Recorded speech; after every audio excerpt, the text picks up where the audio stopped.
wal mursalin Sayyidina Muhammad wa ala alihi wa sahbihi ajma'in. Amma ba'du. Segala puji bagi Allah Rabb semesta alam yang telah limpahkan rahmat serta hidayahnya kepada kita semua, sehingga kita senantiasa bisa beribadah kepadanya. Salam serta salam selalu tercurahkan kepada baginda besar kita, Nabiullah Muhammad Sallallahu Alaihi Wasallam. Semoga kita kelak dapat syafaat di yaumil akhir. Terima kasih para pemirsa dimanapun Anda berada, karena telah menyaksikan acara Keluarga Sakinah hanya di saluran dakwah Islamic Center Kalimantan Timur. Saya Muhammad Fatih Ramadan selaku host dan Bunda Mila Wardani selaku pengisi acara akan menemani para pemirsa sekalian selama acara berlangsung. Hari ini kita kedatangan tamu spesial, yaitu ibu-ibu dari Majelis Habsyi Gabungan daerah Lok Bahu, betul Bu? Nah, Lok Bahu ini dari daerah M. Said Bu ya? Masya Allah, tadi sudah melantunkan syair Busrolana Bu ya, yang merupakan pujian terhadap baginda Muhammad SAW, yang menggambarkan kesenangan ketika bisa berziarah ke Madinah, ke makam beliau. Semoga kelak nanti kita bisa juga berziarah ya. Nah, pada kesempatan kali ini kita akan membahas seri Tazkiyatun Nafs seputar melatih jiwa. Nah, ini menarik karena kurang lebih 1 bulan yang lalu, beberapa waktu yang lalu kita ada yang namanya International Mental Health Day gitu. Jadi hari kesehatan mental sedunia. Nah, di mana hari ini tuh ada khusus untuk memperingati kesehatan mental. Di mana ini menjadi isu yang sangat penting di era globalisasi saat ini, di era disrupsi saat ini. Karena sudah seharusnya kita lebih aware terhadap kesehatan mental, terlebih kita sebagai umat muslim.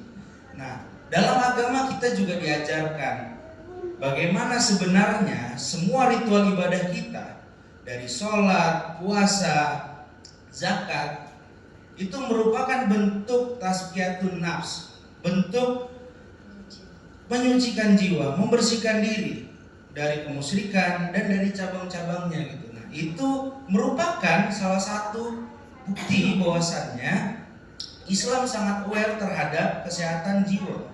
Islam sangat peduli terhadap jiwa hamba-hambanya gitu. Allah Subhanahu wa taala berfirman dalam Quran surah Asy-Syams ayat 9, "Qad aflaha man zakkaha." Sesungguhnya beruntunglah orang-orang yang mensucikan jiwa itu. Artinya memang kita diperintahkan untuk mensucikan jiwa. Nah, dalam agama manapun, khususnya Islam, Imam Al-Ghazali banyak membahas mengenai tazkiyatun nafs dalam Ihya Ulumuddin, yang kemudian itu mengajarkan kita bagaimana cara membersihkan jiwa. Buya Hamka menuliskan tasawuf modern yang menjadi daya tawar bagaimana umat bertasawuf sesuai perkembangan zaman dan dinamika masa modern, di mana apa yang beliau sampaikan merupakan jalan tengah antara spiritualitas dan duniawi, sehingga hidup dapat lebih bermakna, bahagia dan bermanfaat bagi sesama.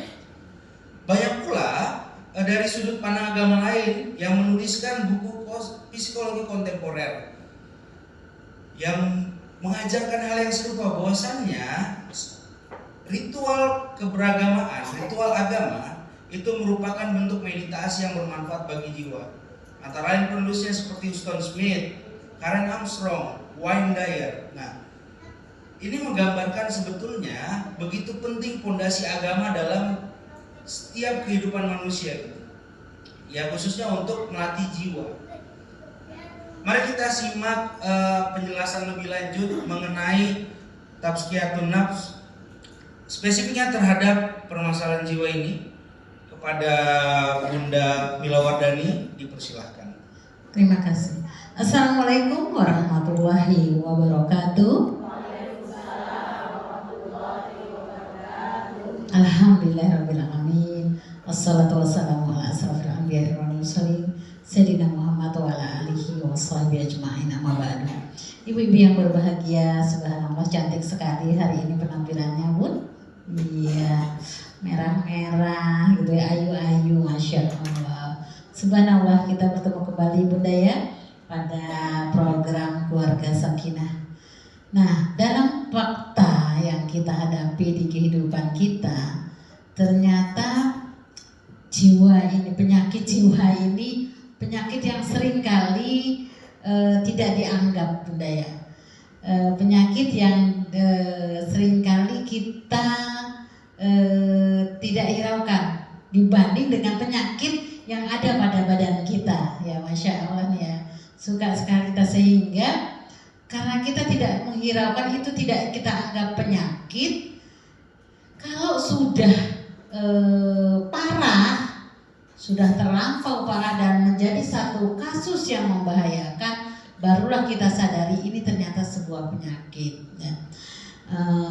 Kita akan menyaksikan baru-baru ini seorang ibu akan bercerai dengan pasangannya, tiba-tiba menitipkan anaknya dalam minggu ini, menitipkan anaknya kepada ibunya, orang tuanya, lalu dia ke belakang. Apa yang dia lakukan? Dia melakukan tindakan yang sangat tragis sekali. Dia melakukan bunuh diri. Apa katanya? Lebih baik aku bunuh diri daripada aku bercerai. Itu katanya, Masya Allah, Bunda. Nah, ini sebenarnya salah satu dari sebab adanya jiwa yang sakit. Nah, subhanallah, di dalam Islam, jiwa dalam Al-Quran sendiri disebut dalam beberapa kalimat, dalam beberapa kata. Al-aql itu jiwa, al-aql, al-qalbu, an-nafsu, ya, al-fuad, al-lubab, ar-ruh.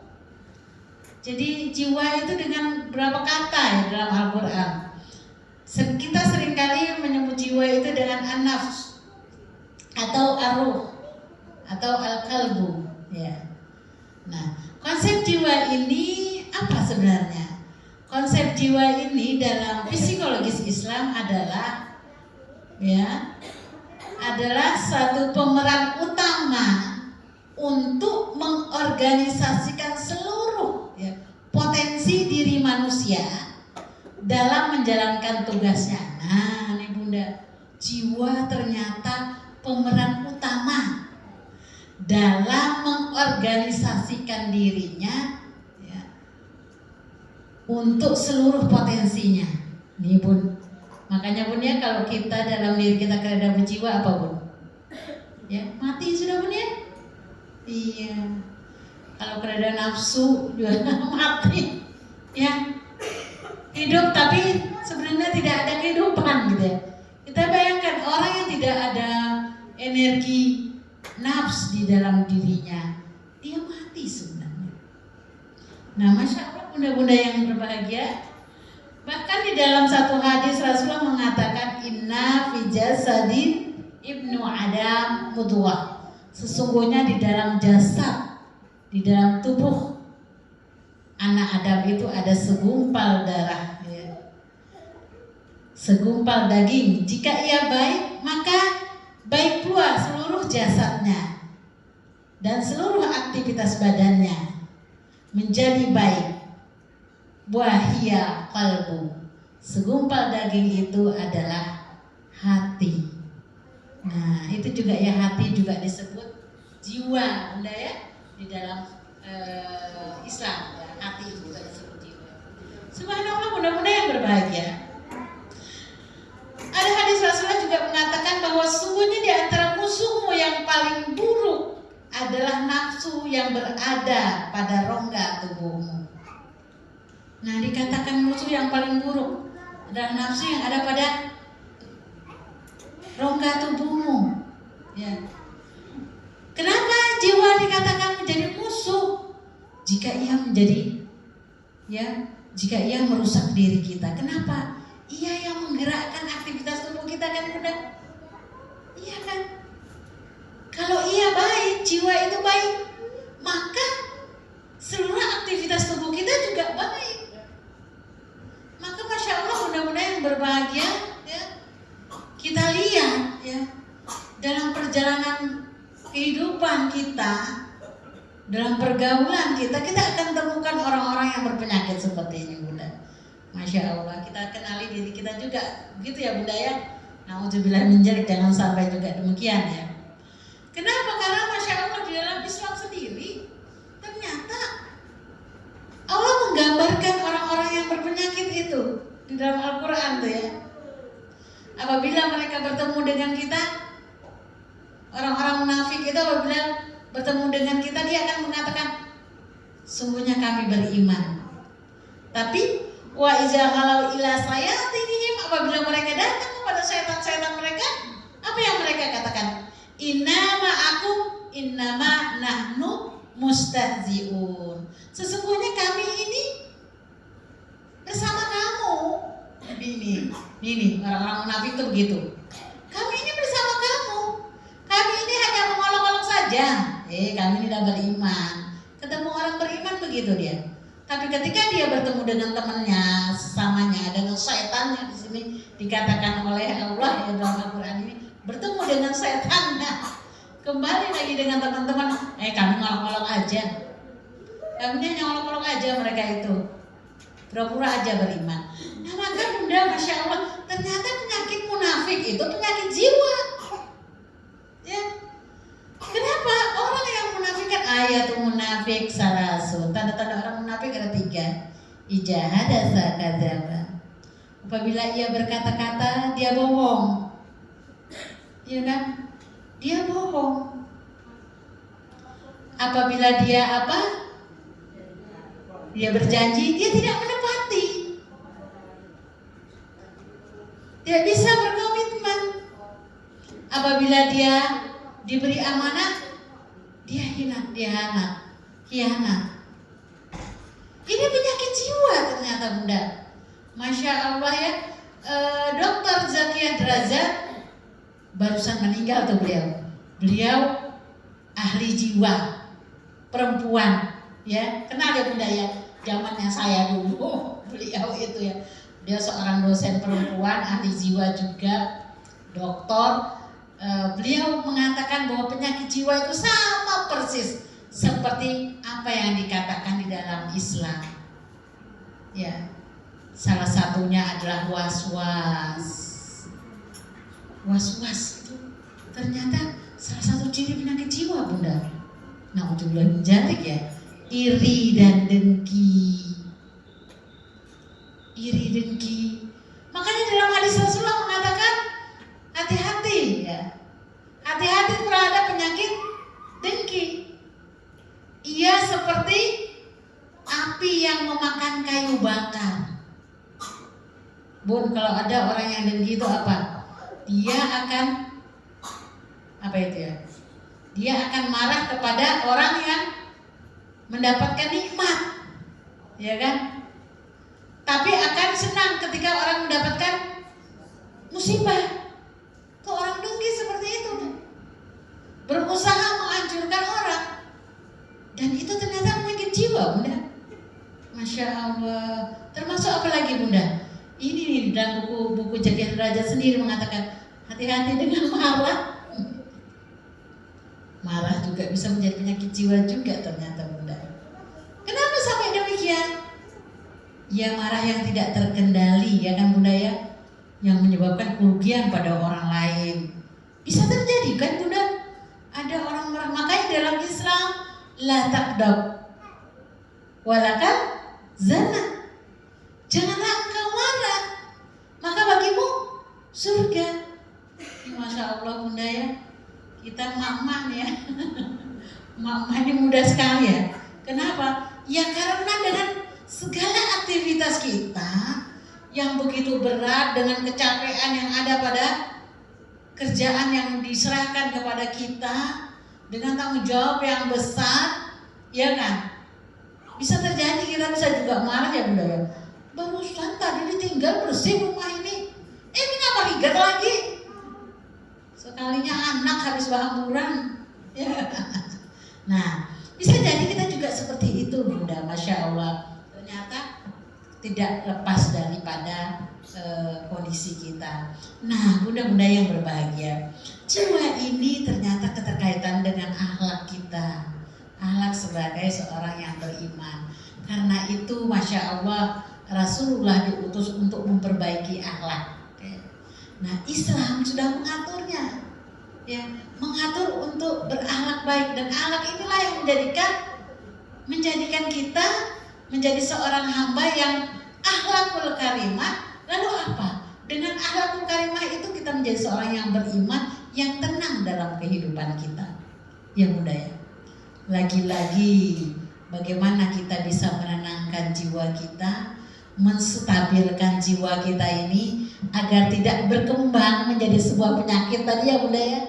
Menjadi sebuah penyakit. Memang bunda ternyata di dalam beberapa buku yang saya baca, sakit jiwa itu, apalagi kasus bunuh diri yang terjadi itu bisa terjadi akibat gen juga salah satunya, dan juga kemudian akibat apa ya istilahnya kromosom apa ya, ada bibit-bibit yang dibawa pada dirinya, yang bibit-bibit itu menjadi sebuah sumber ya pemicu ketika kita tidak mengendalikannya.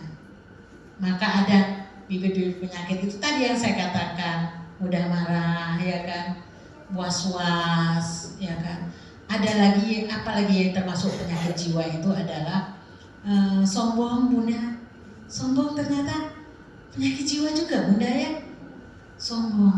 Makanya di dalam hadis Rasulullah kita dilarang sombong kan. Dalam Al-Quran sendiri, janganlah kamu sombong. Sungguhnya kamu tidak mampu, ya. Kamu tidak mampu menembus bumi ini, kata Allah ya. Janganlah kamu sombong. Ini di dalam surah Luqman dikatakan ya, jangan kamu sombong.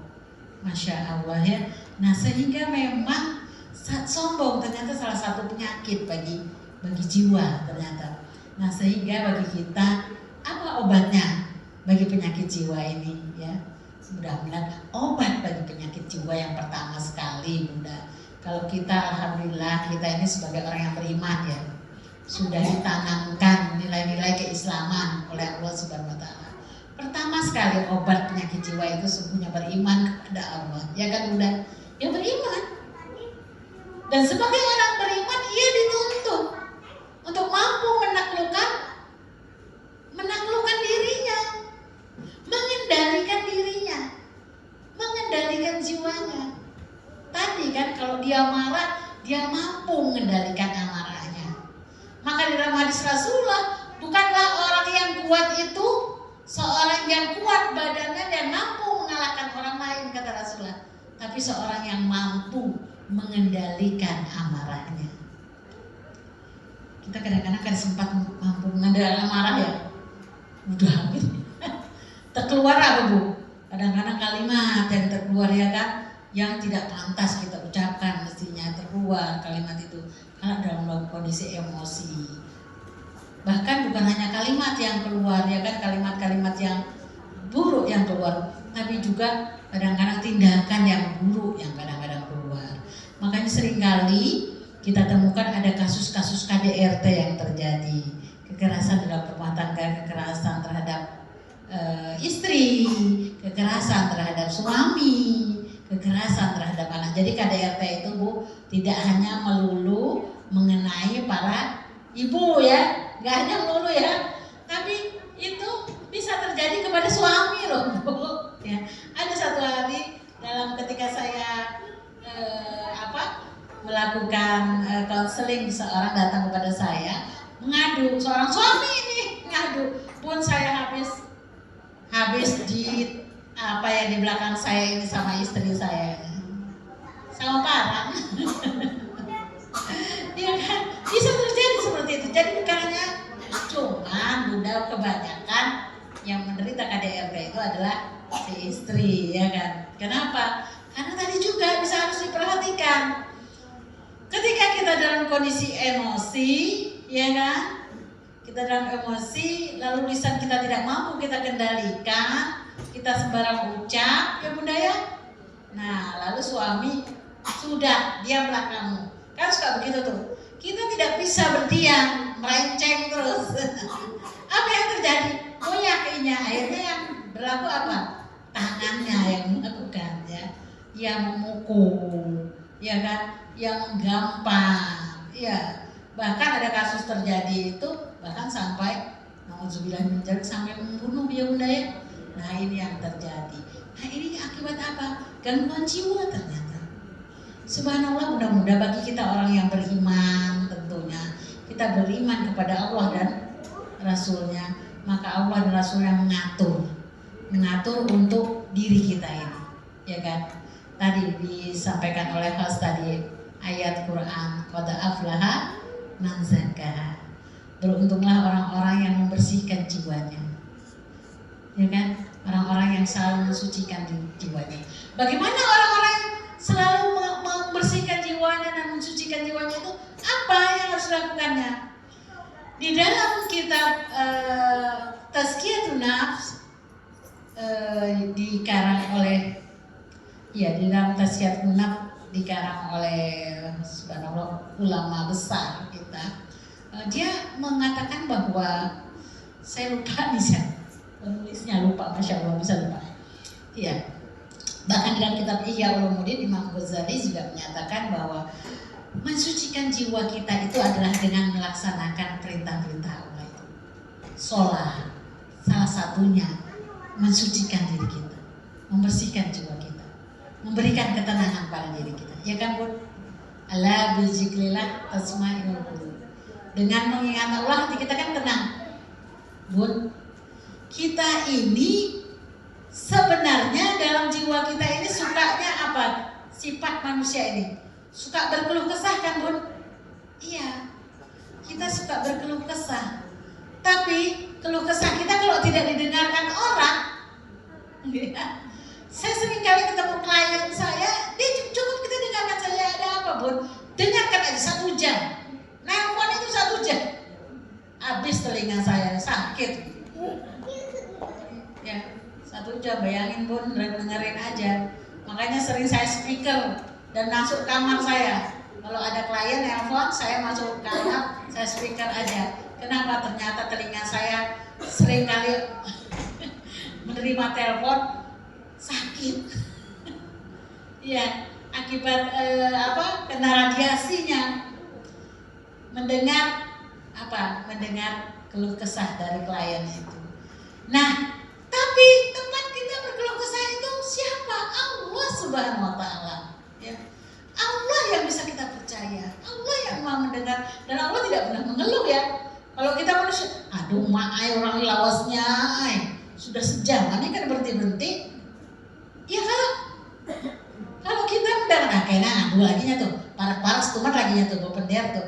Ya, nah kita manusia, tapi kalau Allah yang kita hadapi, kita temui, ampar sejadah kita, wudhu kita, mohon kepada Allah. Ya Allah, berikanlah jalan keluar. Ya kan? Ya Allah, hamba menghadapi ini ya Allah. Persoalan ini ya Allah. Bagaimana hamba bisa keluar dari jalan ini ya Allah? Masya Allah Bunda. Banyak sekali orang yang keluar dari masalahnya ketika ia setelah berdialog dengan Allah. Ya, bahkan diceritakan kan Bunda ya, pernah saya cerita barangkali mungkin di majelis lain. Ada seseorang yang berniat ingin bunuh diri. Udah berniat tuh Bunda bunuh diri, tapi rupanya dia ingat dia mau sholat dulu. Ya Allah, masih sempat ingat dia sholat. Akhirnya dia wudhu dan sholat isya waktu itu. Setelah sholat apa yang terjadi Bunda? Dia tertidur. Subuh-subuh baru dia diketuk pintu oleh saudaranya. Kok enggak bangun-bangun, ini sudah sholat waktu subuh. Diketuk, baru dia mendengar ketukan, dia terbangun. Baru dia sadar dia tertidur. Astagfirullahaladzim, tadi sudah berniat ingin bunuh diri. Ternyata Allah selamatkan ya kan. Allah tidurkan dia dan sampai dia tidak jadi seperti itu. Nah, Masya Allah ya, luar biasa ya. Allah berikan itu pertolongan yang tidak diduga-duga. Nah, oleh karena itu memang jalan mencoba mengobati jiwa kita ini dekat dengan Allah. bisa evaluasi, ya, evaluasi kasus-kasus yang terjadi saat ini menimpa pada kalangan kita, baik tua maupun muda, ya kan, lebih banyak anak muda nih Bunda ya. Ini terjadi bisa jadi karena apa? Karena jarang sekali melaksanakan perintah Allah ini, salah satunya sholat. Kalau kita sholat, kita tidak gampang putus asa. Oleh karena itu Bunda, mudah-mudahan kita ya memulai kembali pertemuan seperti ini, dan kemudian apa, seringkali bergaul, ya kan, ada perkumpulan seperti ini sebenarnya obat juga buat kita. Kita barangkali Bunda di rumah itu sumpah, ini emak-emak ya, kerjaannya nggak pernah selesai kan Bun, dari buka mata sampai tutup mata, itu udah pernah selesai kayaknya. Oh, pengalaman nih Bunda Dewi, iya kan? Iya. Apalagi ibu-ibu itu salah satu cirinya susah tidur kalau kerjaannya belum selesai. Ya kan Bunda? Iya. Kepikiran kalau tugasnya belum selesai, udah selesai dulu dah, padahal udah payah-payah nih Bunda. Kan sudah begitu ya, sudah terpayah-payah. Nah, itu seringkali yang membuat kita capek, lelah, lalu kondisi kita menyebabkan kondisi jiwa kita terganggu juga bisa jadi. Nah, jadi memang bisa jadi Bunda, gangguan fisik bisa mengakibatkan fisikis kita juga terganggu, ya kan? Makanya Masya Allah ya Bunda, di rumah sakit itu ada orang sakit fisik, tetapi disiapkan psikolog. Kenapa? Jiwanya juga terganggu. Nah, oleh karena itu Masya Allah, obat jiwa itu ternyata ada di dalam Islam, ya, yaitu kita dekat dengan Allah, termasuk dengan rukun Islam yang 5, ya, sholat, puasa itu obat jiwa juga. Bagaimana orang, Masya Allah Bunda ya, ada satu hari seorang yang ingin berislam, dia bertemu dengan Rasulullah, saya ingin berislam, tapi satu yang tetap ingin saya lakukan apa? Saya tetap berzina. Pemuda itu datang kepada Rasulullah, tapi saya ingin Islam. Padahal dalam Islam kan dilarang berzina. Tapi Rasulullah tidak mengobatinya. Jangan kamu berzina, dosa neraka kamu. Enggak gitu Rasulullah. Apa Rasulullah katakan? Wahai pemuda, bagaimana jika itu terjadi kepada emakmu, ibumu? Ada seorang datang kepada ibumu, dia melakukan itu pada ibumu, bagaimana perasaanmu? Oh, aku tidak mau. Ya kan? Aku sayang sekali sama ibuku, tidak mau terjadi pada ibuku. Lalu bagaimana kalau itu terjadi kepada saudara perempuanmu? Dia berpikir lagi, oh iya, aku juga tidak mau melakukan itu. Aku tidak mau saudara perempuanku dilakukan seperti itu, dijinain, tidak mau. Lalu bagaimana kalau itu terjadi kepada bibimu? Aku juga tidak mau, katanya. Aku sangat menyayangi bibiku. Rasulullah mengajaknya berpikir bahwa jika ia melakukan itu, orang lain juga akan sedih. Kepada ibunya, kepada adiknya, kepada bibinya akan sedih. Pemuda itu akhirnya insaf. Dia masuk Islam dan dia bertekad tidak ingin melakukan perbuatan itu. Dan Bunda, jangan lupa ya, perilaku zina itu salah satunya penyakit juga. Kita lihat sekarang ini termasuk penyakit apa? Gay, ya kan? Hubungan seks bebas terjadi. Nauzubillah min dzalik ya. Insya Allah mudah-mudahan ketika kita melaksanakan Islam dalam kehidupan kita, kita akan terjaga dari penyakit-penyakit yang merusak seperti itu. Iya Bunda, mungkin ini saja yang bisa saya sampaikan. Nanti boleh berkembang dengan pertanyaan. Terima kasih Bunda atas pemaparannya, Masya Allah, memberikan insight yang begitu luas terhadap kita. Bagaimana sebenarnya perspektif tentang kesehatan mental, kesehatan jiwa di dalam Islam khususnya. Memang permasalahan jiwa ini menjadi permasalahan yang serius karena seringkali tidak terlihat ya Bunda ya. seringkali tidak terlihat, seringkali banyak orang yang tidak menyadari, tiba-tiba lewat bunuh diri. Nah, ibu-ibu, kita masuk ke sesi pertanyaan. Nah, bagi ibu-ibu yang di studio, jika yang memiliki pertanyaan silahkan angkat tangannya. Silakan ibu diperkenalkan namanya. Bismillahirrahmanirrahim. Assalamualaikum warahmatullahi wabarakatuh. Waalaikumsalam. Nama saya Ibu Miswati. Yang ingin saya tanyakan, apa yang bisa kita lakukan untuk memahami dan meredakan stres yang dapat timbul akibat perubahan fisik? Itu saja. Terima kasih. Assalamualaikum warahmatullahi wabarakatuh. Waalaikumsalam.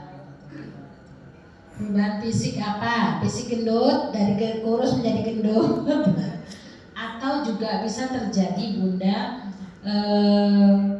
masa menopause masuk ya. Kita memasuki masa menopause itu terjadi perubahan pada fisik kita, tapi psikologis kita juga terganggu gitu ya kan.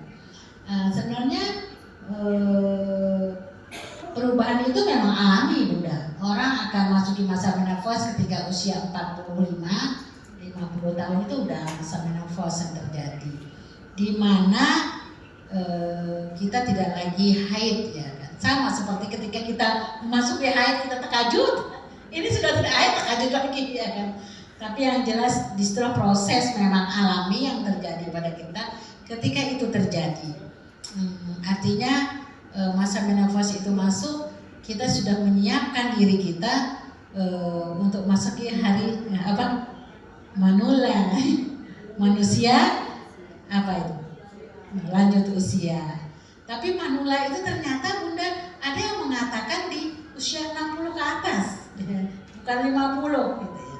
Tapi yang jelas ketika kita sudah masuk menopause ya memang udah siap-siap ya kan, artinya kita menyiapkan diri dari sisi ilmu pengetahuan pertama bunda yang harus tahu. Kenapa? Kita masuk ke masa menopause itu artinya kita tidak lagi haid ya. Satu sisi kita subhanallah diberikan kemudahan untuk beribadah ya kan. Kalau lagi haid dulu kita tidak bisa sholat, tidak bisa mengaji, ternyata setelah ini kita lebih banyak tuh bisa sholat setiap waktu, bisa mengaji kapan saja ya kan, masya Allah ya. Nih, ini kita harus persiapkan. Lalu kemudian apa? Ilmu pengetahuan terkait dengan hubungan pasangan kita. Ini bunda ya, hubungan pasangan kita yang belum menikah tuh jangan ini ya, pelajaran juga nih Mas Fatih. Ketika masa haid sudah berakhir bukan berarti kita sudah selesai juga dengan pasangan kita, tidak lagi berhubungan. Tidak bunda, tetap ya. Walaupun dalam secara dokter mengatakan bahwa saat itu yang kurang itu ada satu zat di dalam rahim kita itu tidak lagi produksi dengan bagus, sedikit saja produksinya. Jangankan orang yang tidak haid, orang yang dioperasi ya, operasi karena kista rahimnya dioperasi, itu juga ketika melakukan satu hubungan itu terjadi satu sakit. Maaf, ini pelajaran ya, bukan saya membuka ini fono ya, tidak, ini pelajaran dan ini fakta. Ketika berhubungan itu sakit. Kenapa? Karena kelenjar produksi pelicinnya istilahnya itu tidak produksi lagi. Nah, itu yang menyebabkan kita perempuan akhirnya malas berhubungan dengan suami. Sementara suami masih produktif. Para laki-laki itu usia 70 tahun masih produktif bunda. Itu yang harus dipahami oleh kita. Kenapa akhirnya laki-laki dapat jatah 4 itu? Tapi bagi kita kan, jangan kawin lagi lah, tunggu aku mati dulu.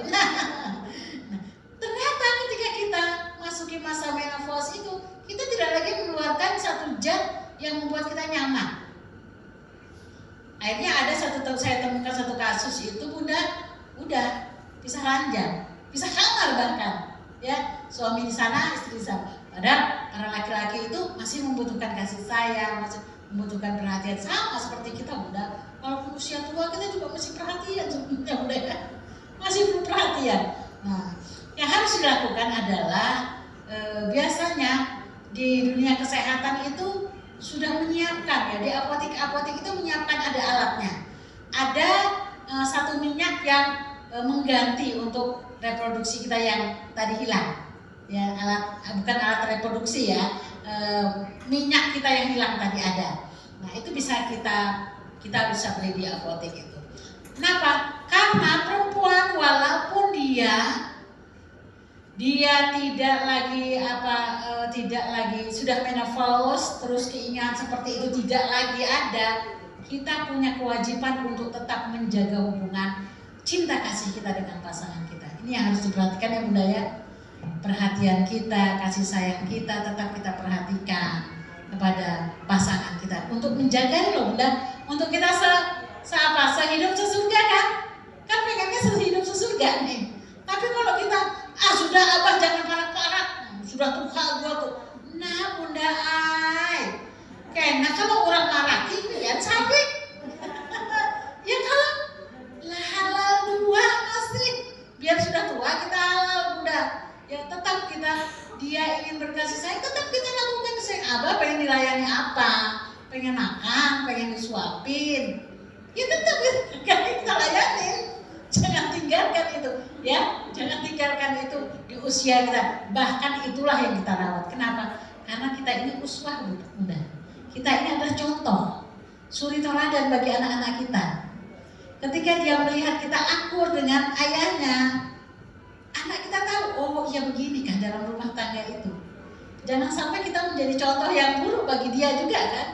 Nah itu juga. Yang kedua, kita memperhatikan dia, semuanya imbal balik. Dia juga akan memperhatikan kita. Ya. Sehingga cinta itu tidak boleh mati, Bunda, harus dirawat. Ya, harus terus rawatnya adalah apa? Tetap menjaga kasih sayang kita, menjaga perhatian kita. Adakah dia berduit, adakah dia berduit, ya kan? Saya pernah temukan, mungkin seorang ibu yang menangis-nangis, seorang istri yang menangis saat suaminya meninggal dunia, terus memeluk saya, menangis luar biasa. Padahal dia tahu bahwa kematian itu apa? Sudah fitrah kan? Pasti terjadi pada siapa saja. Dia tahu, tapi kenapa dia menangis? Dia katakan, Bunda, saya menyesal. Kenapa? Selama hidup suami saya ini, saya selalu berlaku kasar kepada dia, Bunda. Dia pulang ke rumah, saya olokin, dia tidak bawa uang. Astagfirullahaladzim ya. Bunda, tuh ya, suka sekali, jangan sampai seperti itu. Oleh karena itu Bunda-bunda yang berbahagia, kita tetaplah mencontoh Rasulullah. Bagaimana berumah tangganya Rasulullah. Rasulullah itu Masya Allah, usia Khadijah 65 tahun, ya kan? Bapaknya Khadijah itu kan 65 tahun. Beda dengan Rasulullah 15 tahun. 15 tahun berbeda dengan Rasulullah. Jadi Rasulullah saat itu usianya berapa? Kalau 65 tahun Rasulullah berapa? Sekitar 45 ya. Tapi Rasulullah tetap mesra kepada Khadijah. Walaupun sudah tua, ya. Tetap sayang, tetap mencintai. Bahkan Khadijah itu cinta matinya Rasulullah. Ketika Rasulullah setelah perang Hudaybiyah, Fathul Mekah terjadi, pertama yang didatangi Rasulullah itu adalah makamnya Khadijah. Tidak langsung pulang ke rumah atau menemui para tokoh, tidak. Rasulullah itu menemui makamnya Khadijah. Kenapa? Karena cintanya kepada Khadijah itu tidak pernah mati. Kenapa? Karena Khadijah juga kepada Rasulullah itu luar biasa, ya. Luar biasa pelayanannya. Makanya di dalam hadis termasuk apa? 4 wanita penghulu surga. Siapa? Hadizah. Ya. Siapa lagi? Asia. Siapa lagi? Maryam. Satu lagi Fatimah Az-Zahra. Mereka adalah penghulu surga. Kenapa penghulu surga? Karena salah satunya mereka dalam rumah tangganya ini uswatun hasanah, ya. Tentunya itu yang harus kita persiapkan, Bunda, ya, sambil tetap terus mempertebal keimanan kita. Oke, ada yang lain lagi? Oke, mungkin tadi sudah terjawab ya. Oke, sebelum lanjut ke pertanyaan berikutnya, memang dalam ritual beribadah terbukti secara ilmiah, terbukti secara saintifik bahwasanya itu merupakan bentuk refleksi diri kita. Nah, sehingga itu memberikan ketenangan. Kalau kata Socrates itu hidup yang tidak direfleksikan tidak layak untuk dijalani. Artinya memang refleksi, meditasi dalam bentuk ibadah itu menjadi satu hal yang penting bagi kita sebagai manusia. Mungkin itu tadi salah satu cara untuk kemudian menghadapi stres ya Bunda ya, akibat perubahan fisik gitu. Ya, tetapi ketika pun dirasa masih ada gejala stres, mungkin masih merasa ada gangguan, tidak ada salahnya untuk meminta bantuan pada psikolog. Iya. Jadi memang dalam kehidupan modern juga ya, kita jangan menganggap jangan abai juga, apalagi kita sebagai orang tua ya. Kalau kita melihat anak kita kesulitan belajar. Nah, saya ini sepanjang saya punya anak 4. Jadi ketika anak saya, ada salah satu anak saya kesulitan belajar, saya langsung psikolog. Kenapa? Kita ini kan punya ilmu agama aja. Ilmu agama itu ya, kalau anak ini bermasalah kita minta dia sabar, gitu ya kan. Kalau ada ini lagi berkelahi dengan temannya, kita minta dia minta maaf, gitu ya, dan sebagainya. Itu saja kan. Tapi kita tidak punya ilmu jiwa yang memperhatikan masalahnya apa sih sebenarnya anak ini. Nah, semua anak saya bawa ke dokter, ke psikolog atau psikiater ya. Kenapa? Mereka tahu tentang kejiwaan. Nah, ada putra saya itu nomor berapa ya? Nomor 3. Dia kesulitan belajar. Jadi dari kecil itu kesulitan belajar. Kenapa? Efek dari telinganya pernah tuli. Tuli itu sebab apa Bunda? Dia hanya pilek waktu itu. Pilek, lalu pileknya membatu di telinga. Bayangin. Ketika saya bawa ke di sekolahnya itu kan seringkali 1 bulan sekali ada kunjungan dokter ya. Nah, dokter itulah mengabarkan di sekolah anak ini tuli. Lalu saya bawa ke dokter THT, ternyata itu pileknya yang membatu di telinga itu. Ketika dia dicabut, dia di jalan saya pulang, dia teriak, kok ribut sekali nih, kok ribut sekali. Masya Allah, itu akibat dia tuli. Tapi efeknya Bunda, pada pelajarannya dia telat, dia lambat. Nah, kondisi inilah saya bawa ke psikolog. Ini anak saya pernah sakit ini, pernah tuli dan sebagainya. Nah, psikolog itu membantu anak ini. Akibat dia seperti itu, dia malu kan, susah berteman, pemalu dengan orang, tidak percaya diri. Itu nah, jangan kita sepelekan itu. Nah, saya bawa ke psikolog, nah psikolog memberikan terapinya. Apa terapinya? Ternyata renang itu salah satu terapinya Bunda. Diajak berenang, terus melemas-lemas bola begini. Subhanallah ya. Dan alhamdulillah sekarang udah selesai dia kuliah. Nah, seperti itu. Ada lagi mungkin kita temukan pada pada anak kita yang baru menikah, yang terkaget dengan pernikahan. Ya kan, jangan anak kita juga ya. Namun kita dahulu ada banyak tuntutan, dia baik jalani aja kan. Kita kan begitu, tinggal di rumah mertua indah ya jalani aja ya kan. Gaji seberapa jalani aja, zaman sekarang kan udah. Nah, kita temukan mungkin pada pasangan muda ini apa? Kesulitan beradaptasi. Dia beradaptasi, dulunya sendiri jadi berdua jadi bertiga punya anak, bertiga berempat, ya kan? Kehidupan sekarang yang instan itu ya, anak-anak muda itu saya pikir menyebabkan mereka juga bisa sakit jiwanya. Halo, jangan lupa deh. Anak-anak yang serba instan sekarang ini sakit jiwanya. Banyak yang sakit. Makanya tadi saya temukan kan, ibu muda baru punya anak, mau bercerai, dia titipin anaknya, dia gantung diri. Masya Allah, ibu muda baru hamil, bertengkar sama suaminya, pulang ke rumah, dalam kamar dia minum baygon. Itu baru terjadi.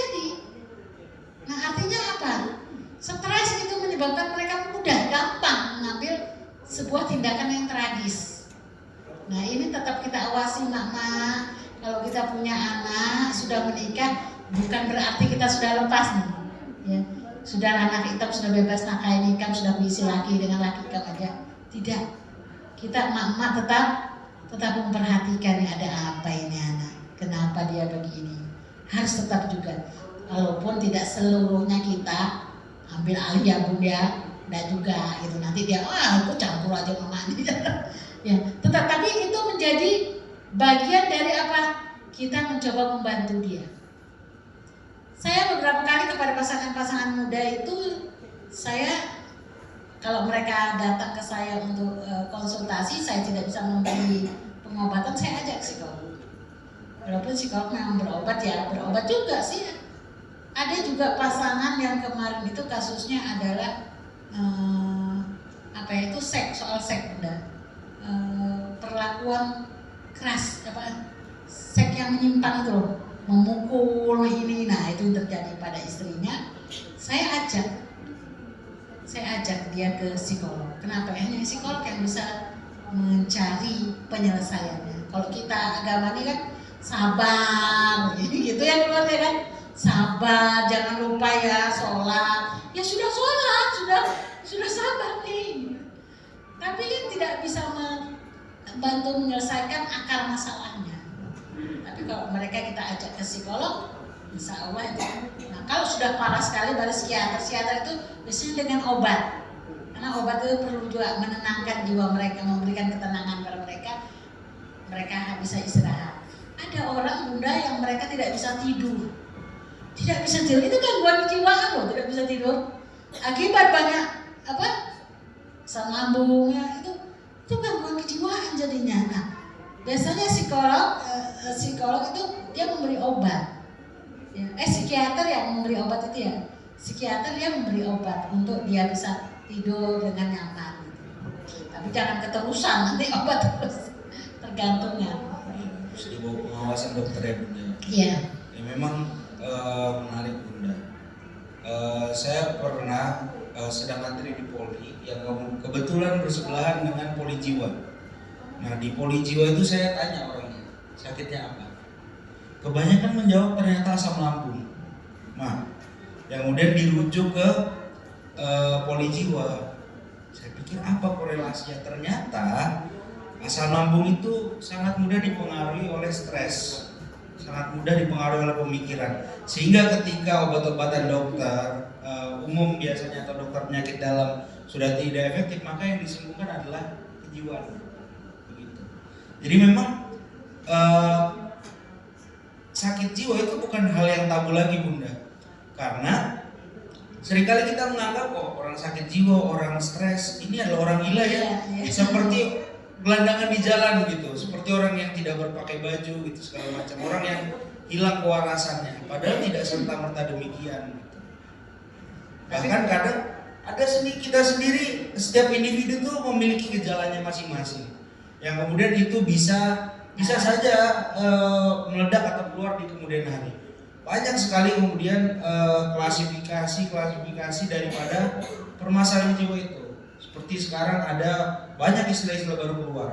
Nah, dan terutama bagi ibu-ibu yang di sini akan mungkin punya anak terkesan lebay, cengeng dan lain sebagainya.